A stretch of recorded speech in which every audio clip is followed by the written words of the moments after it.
are about to listen to the Dr. Dahlia Show. Sassy, stimulating medical talk radio. Any medical advice Dr. Dahlia Wax gives on her show should not be substituted for an actual visit to your medical provider. And now, here's Dr. Dahlia.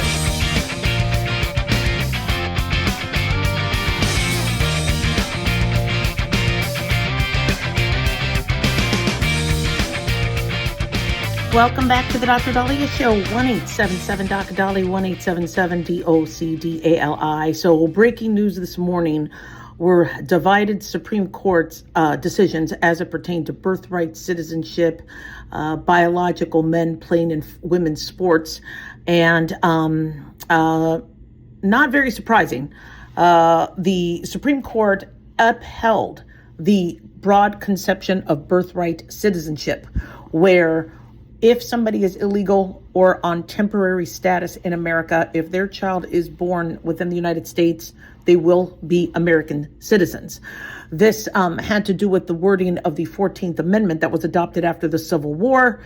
And as individuals had taken advantage of that, where there was tourism, come to us in your 9th month of pregnancy, deliver here, you'll become an American citizen. You know, as the Trump administration argued that people have taken advantage of it, and that birthright citizenship should only be allowed to those individuals legally here. Chief Justice John Roberts said citizenship then and now was the right to have rights, to freely participate in our political community. The framers of the 14th Amendment extended that promise to every free-born person in this land. He says we keep that promise today. I believe the ruling was 6-3, with the conservative judges ruling against.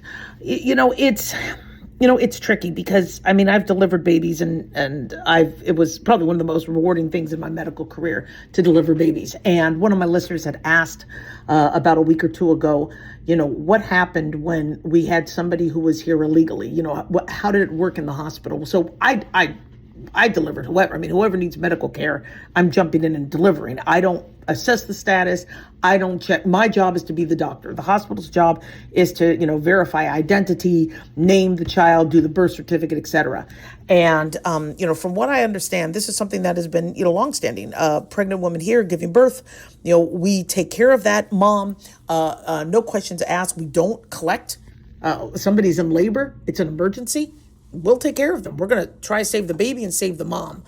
And then baby is born. Baby gets set up for a birth certificate, and the legal status never really addressed. And it's one of those things where for me it's moot. I'm going to take care of people. You have a woman who's in labor. I don't care. I'm just here to take care of you.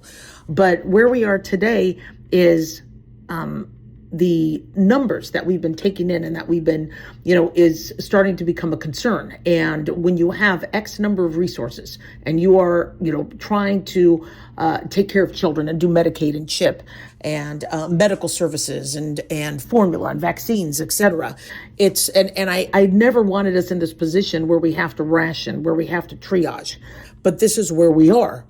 And so one way to do that, pre-medical triage. Nobody wants to turn down a patient. Nobody wants to not deliver a baby. Nobody wants to not take care of a baby that's born in America. Nobody wants to make a pregnant woman travel or somebody with a new infant travel. Let's look back at where we are with our immigration. Do we have a solid immigration process? Do we have the legal immigration process? And then do we have means to prevent illegal immigration? And this would not have been an issue. You see people complain that the Supreme Court had to look at decisions such as this and that, Trump wants to take away birthright citizenship. This never would have been an issue if we were only talking about a handful, 5, 6 in a city.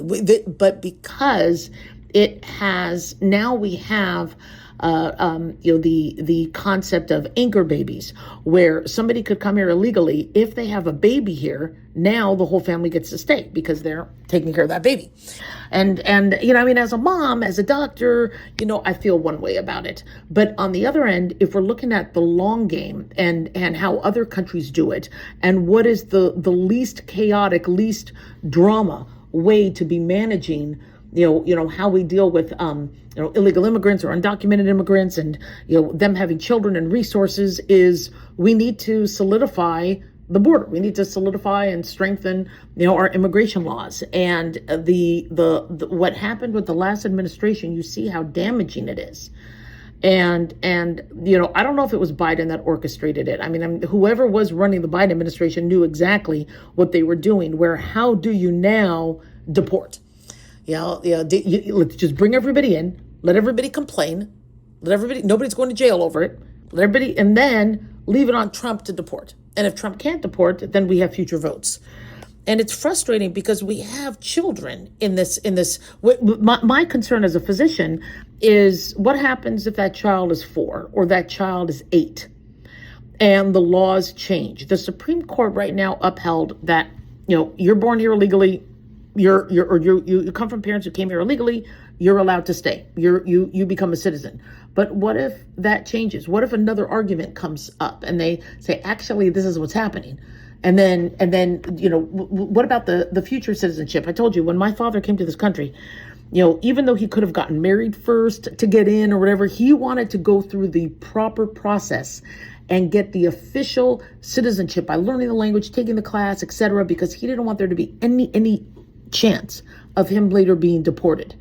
And so, I really feel bad for these kids because they're not the ones that decided, and I understand that many parents that came here, it's because they wanted to flee, cartel cities and villages and cartel run and fascist regimes. And I get that. But the question we keep having is what is America going to do long term in terms of being a beacon of hope and liberty for people when everybody and their mother wants to come to this country? It's going to be tricky. It's going to be a struggle. And so the 14th Amendment was there to help those who were abducted, kidnapped, forced into slavery, to give them a home here, say you're citizens, your progeny are citizens, and, we welcome you, you're American. And rightfully so. But people have taken advantage of that. And those who have taken advantage of that now leave us in this situation here where the Supreme Court has to decide whether they can stay or not. 1-877-DOC-A-DOLLY, 1-877-DOCDALI.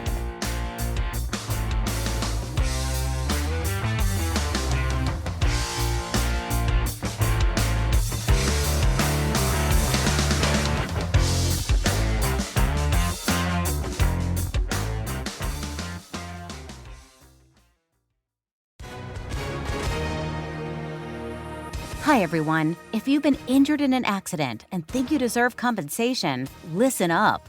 Because we have legal professionals standing by right now to answer your questions for free. We'll help you find out if you have a case and how much it's potentially worth. If you were hurt in a car accident, truck accident, motorcycle accident, rideshare accident, slip and fall, or any other type of accident, call our 24/7 hotline now and let us help you find out how much your case is potentially worth. Call 800-978-6800. That's 800-978-6800. 800-978-6800. I'm Gina Hart, here with spokesman Jack Mercer. So Jack, tell our listeners who should give us a call right now. Well, Gina, first off, thank you for having me join you here in the studio.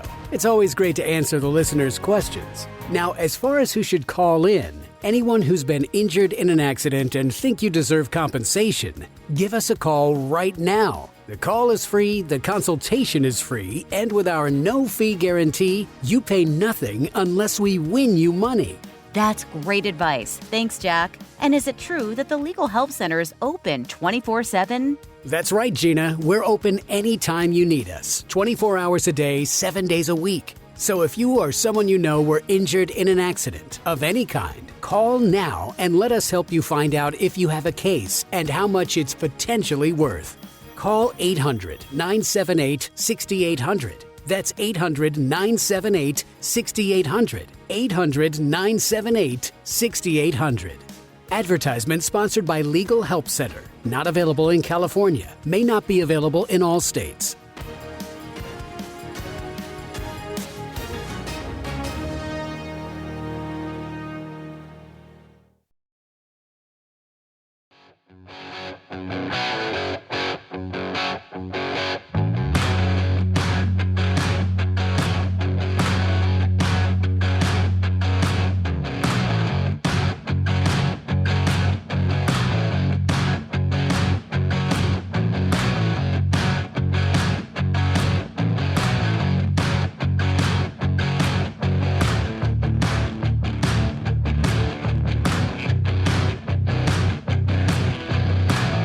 And we're back on the Dr. Dahlia Show, 1-877-Doc-Dolly, 1-877-DOCDALI. Big thanks to Talk Media Network for making the show happen. Big thanks to Daniel, our producer, and big thanks to you all for tuning in. We really do appreciate it. Don't forget to follow us on Twitter or X at Dr. Dahlia, Dr. spelled out, Facebook, The Dr. Dahlia Show, and on YouTube, click like and subscribe. So another of major ruling that came out this morning was on transgender students competing in sports of their non-biological sex. And the justices have upheld laws in 2 conservative states excluding biological males from competing in female sports. This was huge, especially for women's sports. I believe it was 6-3. And with the conservative judges voting to overturn previous judgments issued by lower courts in favor of 2 trans students who had sued after being barred from competing in 2 states. One was in West Virginia and another was Idaho. This is being reported by The Guardian. So one of the ruling centered on this case of Lindsay Hecox, a college student in Idaho, and Becky Pepper Jackson, a 15-year-old high school student from West Virginia. And so Lindsay had originally sued Idaho to overturn the 2020 law banning trans women and girls from female sports teams. She later tried to have the case dismissed, saying she's no longer pursuing female sports. She feared being harassed, but the court continued to hear it because it was already, on the books and it was already in the court system. And then Pepper Jackson challenged West Virginia's law on the grounds that she had undergone gender-affirming treatment at a young age, did not experience male puberty, so didn't enjoy an unfair advantage, or so didn't have an unfair advantage.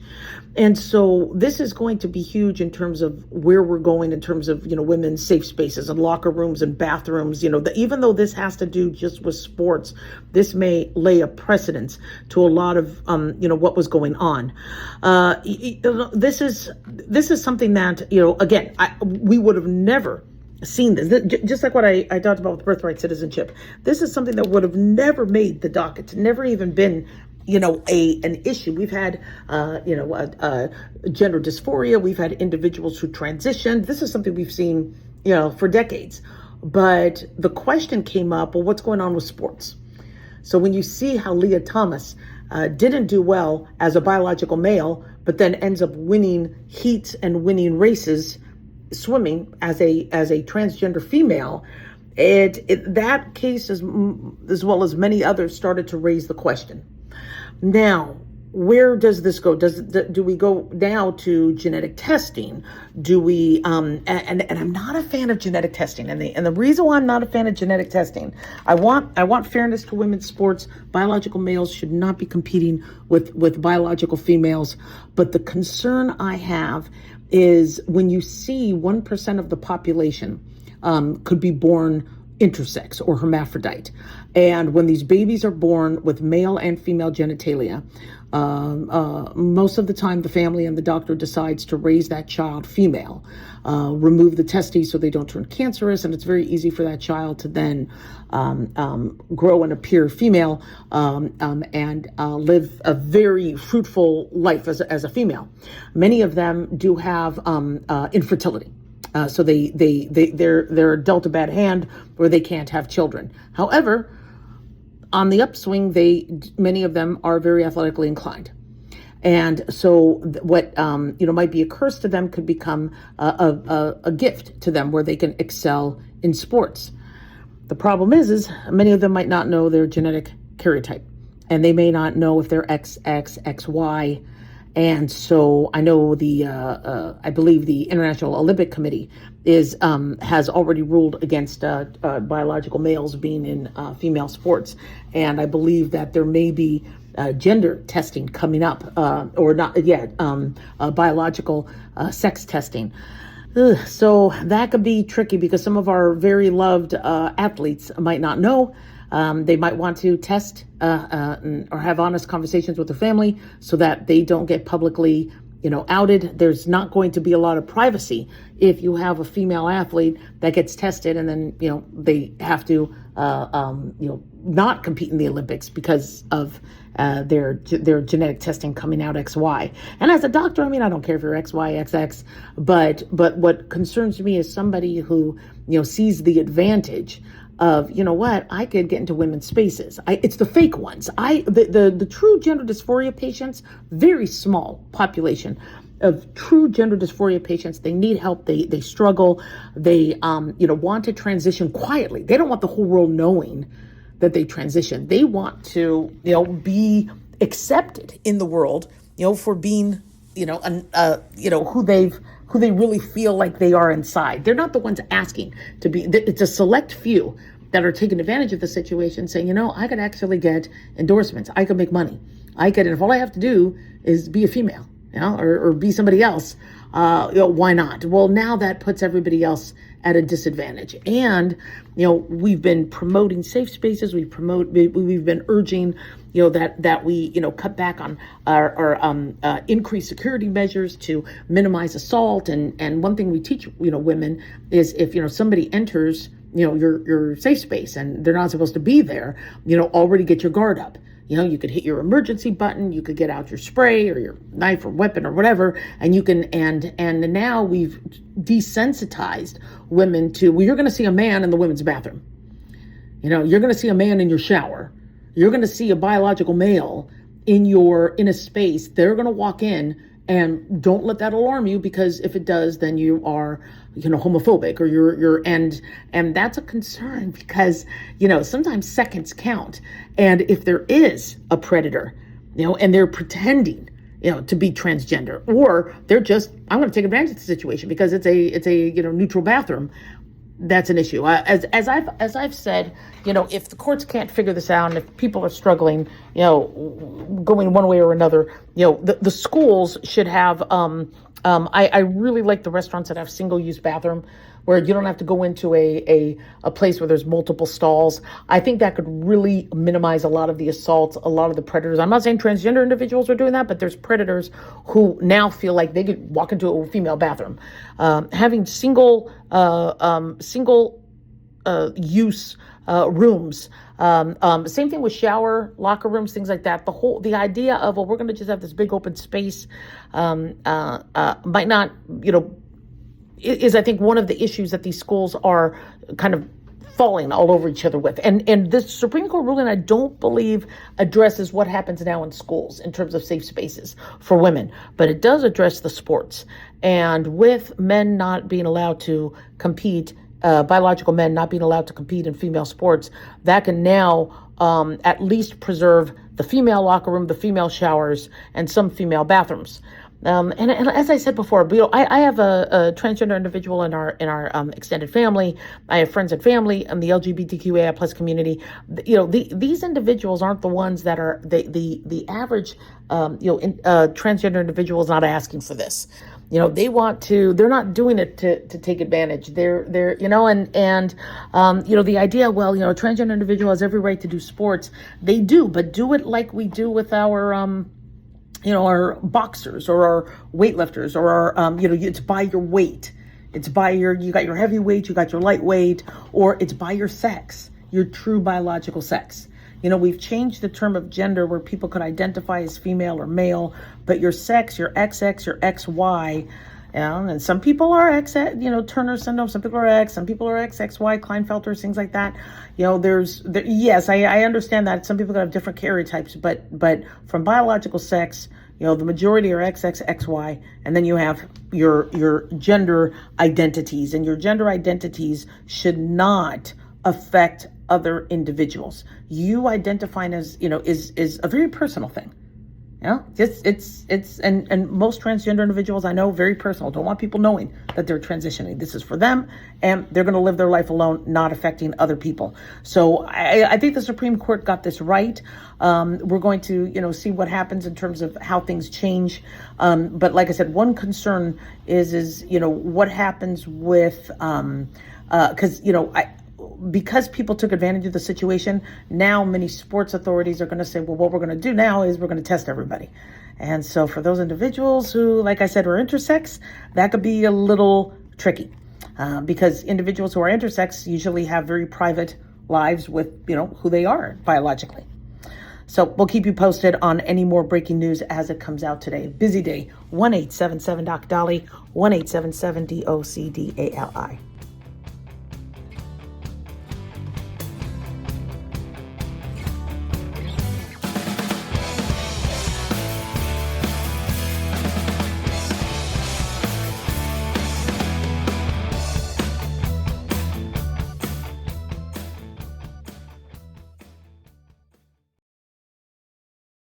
At Hot Shot Secret, we share the science behind common diesel problems and their solutions. For example, diesel fuel cetane levels.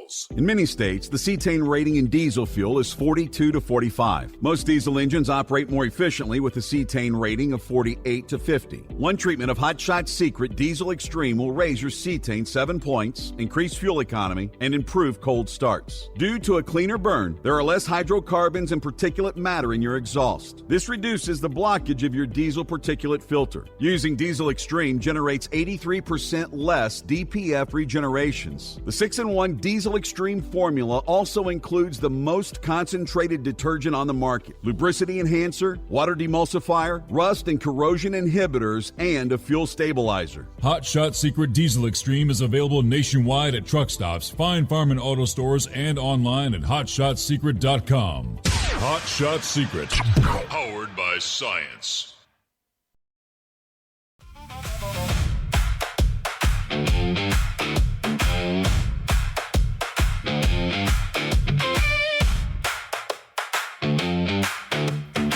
All right, we are back on the Dr. Daliah Show. Thank you all for tuning in. 1-877-DOC-DOLLY, 1-877-DOC-DALI. So one thing I didn't share with you guys, because usually I take pictures or selfies when I get my colonoscopy or when I get my mammogram, is about 2 weeks ago, almost 2 weeks ago, I got a breast MRI because I'm high risk for breast cancer. And I didn't share that with you for a couple reasons. One is when you do the breast MRI, you're on your stomach, okay? And you have to put one breast on one side, one breast on the other, so you're down. So I really couldn't take pictures like what I do with my mammograms. My hair is horrible, by the way. We're like, I'm getting my mammogram done. It was a little bit more difficult because, you're kind of lying down. The techs that were in the room, they were two gentlemen. They were really, really good with this. And they go, okay, so you're going to have to put, one breast, on and I go, can I swap them? Can I put the right one and that one and the left? They go, no. I go, I'm able to. They go, yeah, but no, just put the right breast in the right cubby and the left breast in the left cubby. And it took about 25 minutes. I remember I hurt my rotator cuff, doing some virtual racket game and pickleball. So that was a little difficult because you had to stay still and you had to have your arms up. So you're looking like Superman while there. So I didn't do any pictures of that because it was not fun. I wore underwear. They usually don't have you wear underwear, because in case there's metal in it, but they know I'm a Hanes Herway girl, so they were like, okay, your underwear's fine, so you can wear underwear. And I was in a gown, and then they put a blanket over me. So I guess I could have done a picture, but yeah, you guys are like, thank God for that. But the other reason why is I was afraid of the results.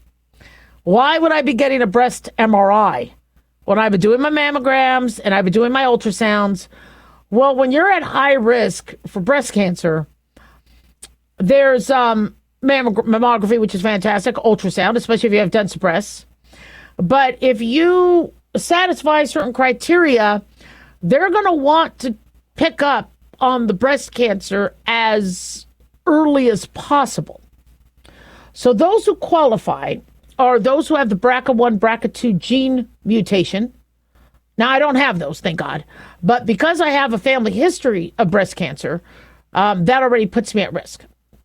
And then also, German descent, Ashkenazi, European, descent can also put you at risk.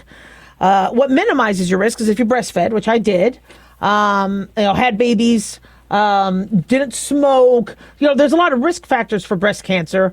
But if there's a family history, or if you have the BRCA gene mutation, or if you have some of these genetic disorders that could put you at risk, they're going to suggest that you do an MRI. And they do a breast cancer risk assessment tool. or the Gale model, to help professionals estimate your risk of getting invasive breast cancer. And so, if you have the BRCA gene testing, if you've had previous breast cancer, if you've had previous biopsies, if you've or issues, I had an intraductal papilloma, which wasn't cancerous, but being that I have had surgery because I had to have a biopsy, that is a concern. So you might qualify for an MRI of the breast if your greater lifetime risk of breast cancer is at least 20%. So that means, even though 1 in 8 women get breast cancer, my risk might be more like 1 in 5 or 1 in 4. And so it's an important thing to look at. If you have a genetic syndrome like Li-Fraumeni, Cowden syndrome, Benayan-Riley-Ruvalcaba syndrome, you also may be at risk. Also, if you got radiation therapy, let's say you had cancer, or you had and they did radiation therapy on you when you were a teenager, young woman, you might need to get an MRI. And so I have my results here. So they say patient was laying in prone position. She was very talkative, and Tex had to ask her to stop talking. Her breasts would move when she talked, so image is limited. Okay, that's okay. I did talk a lot. They asked me not to talk. They gave me music. They said, let me see. They said there were post-operative changes compatible with history of mastopexy. Yes, I did have some plastic surgery. No implants, but I had a lift. And then they said, right breast, no suspicious masses. Hallelujah. Left breast, no suspicious masses. No enlarged lymph nodes in the right axilla or the left axilla or internal mammary chains. Hallelujah. For me, they recommend continued annual screening mammography in 6 months, which would be November for me, according to the American College of Radiation guidelines. Although they kind of have a caveat here. They want me to not give the Tex a hard time again. And so it says here, which I won't go into. So I go in for my mammogram. They're like, okay, ma'am, you need to lift up your breast into the machine. And I'm like, I got bad shoulders. Just bring the machine down. Like, we can. It only goes down a certain level. I go, but it's easier for you to bring the machine down than me to lift up the breast. And I go, by the way, I also think I'm starting to form a bunion. So maybe you could get both at the same time. Ma'am, lift the breast. Okay. Then we got other patients waiting. So by the time they've asked me to maybe curtail some of the pre-mammogram discussion in the future. They said, given lifetime risk of breast cancer is greater than 20%, recommend an annual breast MRI with contrast for high-risk screening in 1 year. And please do so quietly, Mrs. Wax. Okay, so it's Dr. Wax, but thank you. No, so they did a good job. They really did a good job. But you see, my lifetime risk is 20%, which is a concern. So for those of you that are like, well, how do I qualify? How do I know? Let your doctor do the cancer risk assessment tool. Let them look at, and obviously, don't smoke. I mean, that's important. If you didn't breastfeed, I know breastfeeding is protective. I breastfed, but I could only do it for about 6 weeks. It was really hard because I was working and I wasn't producing a lot of milk, but that still gave me some protection, which is why for those of you thinking, should I breastfeed or not? I would definitely urge breastfeeding. One, not only does it improve your risk of getting breast cancer, it helps you bond. You aren't going to sleep much, but honestly, the baby is getting nutrients and they're getting natural milk, which I think is really, really important. And there's been so many, this is assuming you don't have hepatitis or HIV or things that can pass through the breast milk, or you aren't on medications that can pass through the breast milk.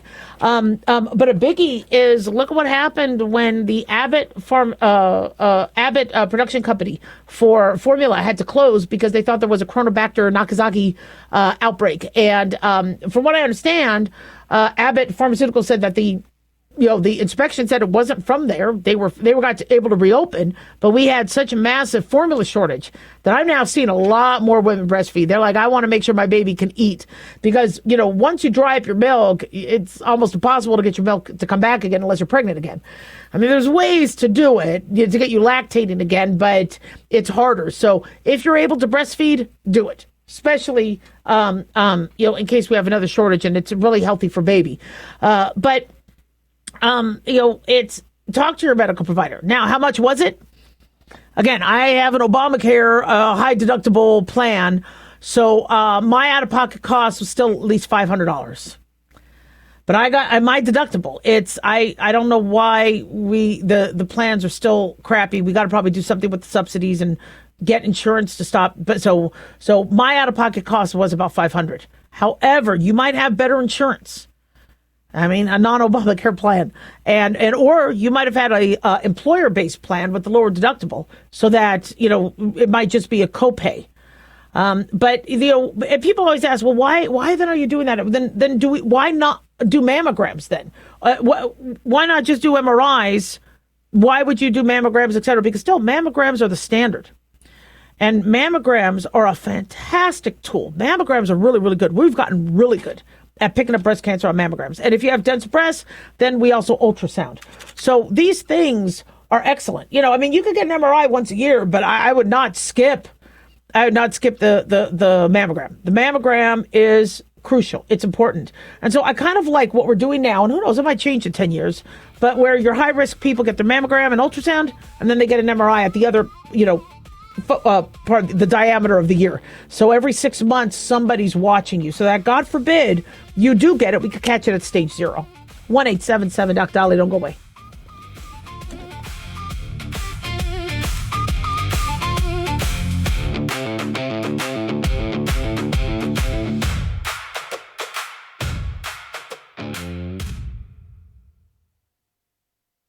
Carl Amari here to tell you about our newest website for old-time radio lovers. It's 100radioshows.com. At this site, there are 5 old-time radio shows waiting for you to download free as our gift to you, and be sure to browse the additional 700 old-time radio shows available to you for 70% off by using the promo code RADIO at checkout. This is a limited-time offer, so log on to 100radioshows.com. That's 100radioshows.com. Have you ever thought you'd like to buy and sell houses but didn't know how or where to get the money? My name is Ron LeGrand, and over the past 40 years, I've bought over 3,000 houses without using my money or credit, and taught thousands to do the same. Today, even in a virtual environment, we buy nice houses in nice neighborhoods using no banks, realtors, contractors, or other costly entanglements, and build huge cash flow and wealth without the hassle of tenants, all without credit and little or no money. You don't need a license or experience, and I'll show you exactly how it's done. Text FREE to 99799, and I'll send you my free training. I promise you I'll change the way you think about real estate and open the door to a new lifestyle that doesn't involve risk or rehabs and can quickly replace your current income. Text FREE to 99799, and let me show you how to take your life back and build cash flow and wealth from your home. That's FREE to 99799. Again, FREE to 99799. As an organ donor, your story doesn't have to end. The good in you can live on. In fact, you could save up to 8 lives and restore sight and health for many more. Sign up right now online as an organ, eye, and tissue donor. You'll be happy you did. And just maybe, someone else will be happy too. Go to organdonor.gov. It saves lives. U.S. Department of Health and Human Services, Health Resources and Services Administration.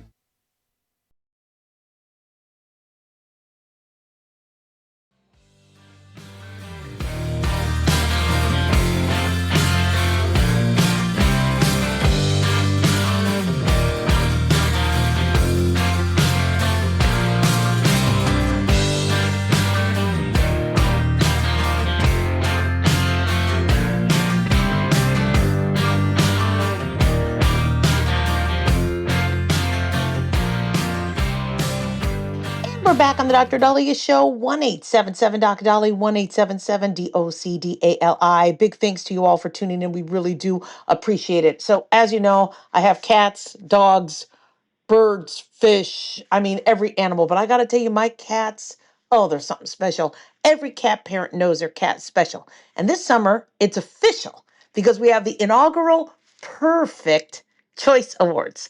The virtual awards show honors the unique personalities that make every kitty cat special. Here to tell us more is cat mom, content creator, and Perfect Choice Awards host Wendy Lee. Wendy is known for her content across YouTube, TikTok, Instagram, with more than 5 million followers. Wendy Lee, I am so happy to have you on the show. Thank you for coming on. Hi, thank you so much. Oh my gosh. So you're a pet owner, right? Yeah. Talk to us about how special that is and why every pet is special. Yeah, so as a cat mom too, I have two cats, and I noticed very early on that my two cats, Candy and Howl, have very unique personalities, and I really appreciate how Merit Perfect Bistro recognizes that, and they are officially hosting the very first Perfect Choice Awards, and I'll be the very first host for it, so I'm very excited. Yeah, congratulations. That is awesome. That is awesome. So talk to us about what the Perfect Choice Awards are. Yes, so the Perfect Choice Award is basically an award show that recognizes cats' unique personalities, creativity, originality, their quirkiness, and from now till July 5th, you can go on the perfectbistro.com/awards and you can nominate your cats by simply submitting a photo or a video of your cat. And I know a lot of cat parents can relate to this, and they have a camera roll full of videos and photos of their cats. So, it's very simple. Just go on the website, submit a photo and video, and, you will win a prize. A lot of different categories too. I love it. Best cat napper, foodie of the. Talk to us about the different categories. Yeah, so there's 6 different categories. Some of them is best cat napper, which I personally nominated my cat Candy for because she naps literally everywhere. And there's also foodie of the year, which I personally nominated my cat Howl for because he loves eating like all types of cat food. And then there's other categories like conversation companion, and best cat space, and then also work from home boss. Maybe next year add a category for who can fill the potty box and the litter box the fastest, because then I could nominate one of my cats, okay? Yeah. I turn around and it's full. So, what are the prizes? What do they win? Yeah, so, okay, this is very cool because just by simply submitting a nomination for your cat, you'll receive a free coupon of Merit Perfect Bistro cat food and treats. And then there's 6 categories. So each category winner will receive a 1-month supply of Merit Perfect Bistro and a curated box of bistro goodies for their cat parents and their cats. And then there's going to be a grand prize winner will be personally by the Merit Perfect Bistro team. Awesome. Yes. So about the prizes, so just by simply submitting a nomination for your cat, you'll receive a free coupon of Merit Perfect Bistro, and then there'll be a category winner and a grand prize winner for the cats. Love it. Love it. You're a cat mom also. What is the one thing you learned about feeding them? It's not like dogs where they'll eat anything. Cats, there's some choreography to it. Yes, you understand, right? So, I mean, I understood like immediately, like when I got my 2 cats, that they both have very unique taste buds, and they'll make it known if they don't like, their food. So I really appreciate how Merit Perfect Bistro recognizes that, and they just, released a bold new look of full of new flavors and textures for cats to choose from. And yeah, I really appreciate that because cats deserve to be immersed with different textures and flavors. Yeah, they do. Yeah. And you talk about this full menu of flavors and textures. Oh, what does that mean? Yeah, so some examples are the Perfect Parfait, which is an appetizer that I feed my cats. It comes in this creamy mousse, which I think my cats really appreciate. And then there's wet and dry entree full of different flavors. And then there's a finishing sauce. So I love just mixing the wet and dry entree on top of the finishing sauce to give my cats that immersed flavor. Oh, I love it. I love it. Where can my listeners go for more information? Yes, so you can go on perfectbistro.com/awards for more information. Oh my gosh, Wendy, you were so awesome. I can't wait to have you back. Thank you, and congrats on the awards. I think this is I think you're gonna have a lot of fun with it. That's awesome. Thank you so much. Have a great day. You too. Bye-bye. So yeah, kitty cats, dogs, pets. I got to tell you, pets are amazing. If you don't have a pet, I mean, it's a commitment. It's not easy, but I got to tell you, having, all that love, there for you, that you love them and they love you. That's the best part. Me coming home and I get a welcoming committee. I love the welcoming committee. I mean, unfortunately, when one leaves and, crosses the Rainbow Bridge, that gets a little tough. But we adopt cats, we adopt dogs. Sometimes the cats bring in lizards and scorpions and bunnies and things like that. And so sometimes we adopt them, and then sometimes we get them back to their mommies or daddies or habitats. Usually the scorpion, I'm not going to really search too hard for mommy or daddy scorpion. I'll just say, get the hell out of the house. But I got to tell you, it's amazing how much you can love something. My son wanted us to adopt a French bulldog. And, we already had enough pets. I mean, my gosh. I mean, we have a farm at our house. And, we take on the French bulldog, and she's really funny looking, and we call her Snort. She's got boogers and, wipes her nose on your pants leg. And so I can't ever, go anywhere without, a washcloth to wash it off. She farts really loud, and she's just noisy. But I got to tell you, man, she's got a face only a mother could love. And I could just eat that little dog up. She is just so, I mean, not literally, but oh my gosh. So, if you don't have a pet, understandably so, it's a big commitment. But for those of you going, gosh, can I, how will it work? Do a little research. Research what your animal needs. You definitely want to make sure you feed them right. You don't want to give them table food and things like that and give them pancreatitis. We always speak about that during Christmas and Thanksgiving, what you can and cannot, feed your animals. You might want to, consider pet insurance in case you have dogs like I do that decide to run and jump and, tear their ligaments and, do stupid stuff. With your kitty cats, they do appear to be self-cleaning, but it's not like a self-cleaning oven. They do need care. And they do need a lot of love. One thing about kitty cats is they'll kind of go off and do their own thing, and you think they don't want you. And no, they actually do. They study us, and they're like, gosh, do you think they're going to want to, pet me? Do you think they're going to want to, me in their life? Let them know that you do. And they come to you, and I got to tell you, it's like, my animals are like they're part of the furniture. I mean, wherever I go, my desk, whatever, they're there. So it's definitely a blessing. So that was cool. That was a cool segment. All right, don't go away, guys. We got a lot more. 1-877-DOC-DOLLY, 1-877-DOCDALI.